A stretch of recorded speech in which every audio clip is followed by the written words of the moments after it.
Salut les amis, le Barça s'impose 1-0 face au Celta Vigo. Mais quel match! Qu'est-ce qu'on a souffert?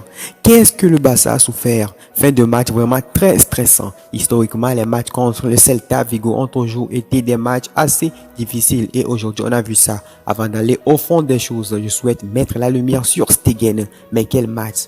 Quel masterclass, match exceptionnel de la part du gardien allemand.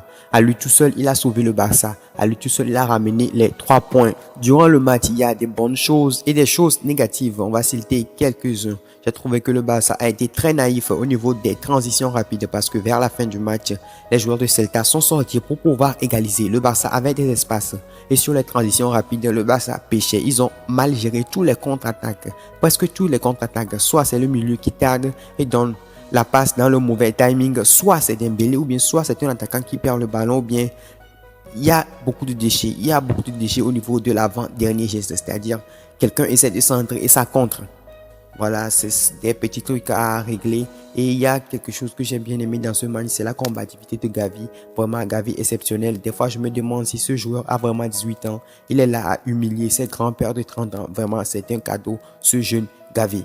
Comment parler de Gavi sans parler de Pedri? Le duo qui a ramené le but du 1-0, un but très important qui permet au Barça de rester en tête de la Liga à la différence de but avec le Real Madrid.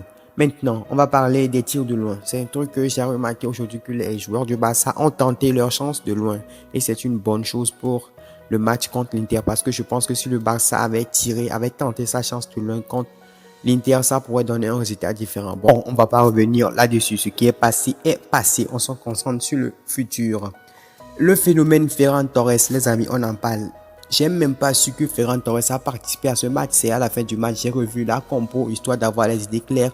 Et je vois le nom de Ferran Torres. En ce qui me concerne, je n'ai pas vu Ferran Torres sur le terrain. Dites-moi dans les commentaires si Ferran Torres a participé à ce match. En ce qui me concerne, sa place c'est sur le banc.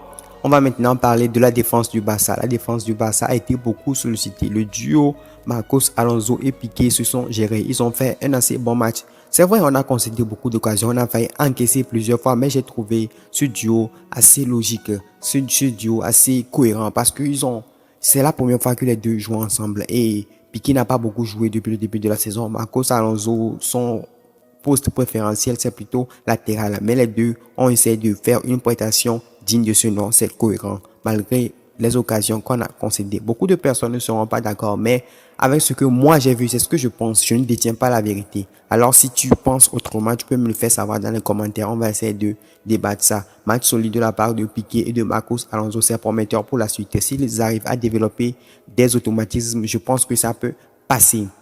Et cependant, très belle entrée d'Eric Garcia. Il est rentré tout de suite, il a fait quelques interventions assez propres. On a aussi vu sa qualité balle au pied. Ce joueur aussi, c'est vraiment un joueur essentiel. Il va falloir savoir le gérer. On va maintenant s'intéresser aux attaquants titulaires aujourd'hui. Aujourd'hui, les titulaires, c'était Ferran Torres, Lewandowski et Rafinha. Les 3 attaquants, je les ai pas trouvés assez ouf.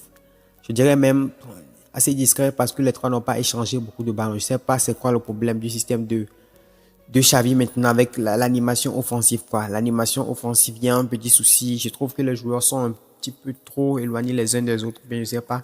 Aujourd'hui, ce sont les milieux qui ont fait le taf. Ils se sont projetés. Gavi et Pedri, ils ont fait le taf. Mais c'est un peu inquiétant pour la suite. Mais avec l'entrée d'Ansu Fati et de Dembélé, on a vu du mieux. On a vu du mieux. Des débordements, des centres, quelques occasions, quelques profondeurs. Lewandowski a aussi un peu été sollicité, mais on l'a pas trop vu. Lewandowski, on va pas l'en vouloir.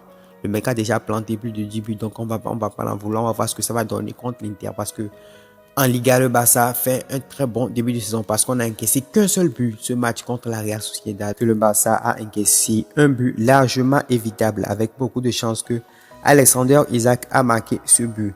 Donc le Barça fait un très bon début de saison. Le Barça doit battre et l'Inter de Milan et le Real Madrid parce que c'est la semaine la plus importante pour l'instant. La semaine décisive pour donner le tempo de la saison du Barça. Parce que si le Barça bat l'Inter, le Barça bat le Real Madrid, ça veut dire que le Barça sera en tête de la Liga avec 3 points d'avance sur le Real Madrid et le Barça va prendre une option pour la qualif en 8e de finale. Donc c'est la semaine la plus importante du Barça cette semaine. Donc on retient notre souffle, on espère que ça va bien se passer. Les amis, voilà, c'est la fin de ce débrief. Si vous avez aimé le débrief. N'hésitez pas à lâcher le pouce bleu, à me dire ce que vous pensez de ce match dans les commentaires, à vous abonner si vous n'êtes pas encore abonné.